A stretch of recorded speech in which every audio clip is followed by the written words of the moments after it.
Francis Phoenix, who've won 3 championships in a row, and the upstart.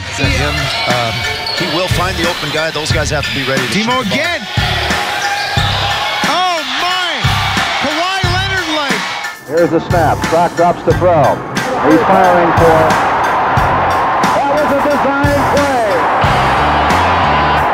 And he scores! And Phoenix with a 2-goal lead. Down the zone by Boyd Gordon. Mikal Butler. And Phoenix has a commanding 3-1 lead in this best-of-7 series. Full props to Crosley. St. Francis is going to take this 70-58, a 12-point final.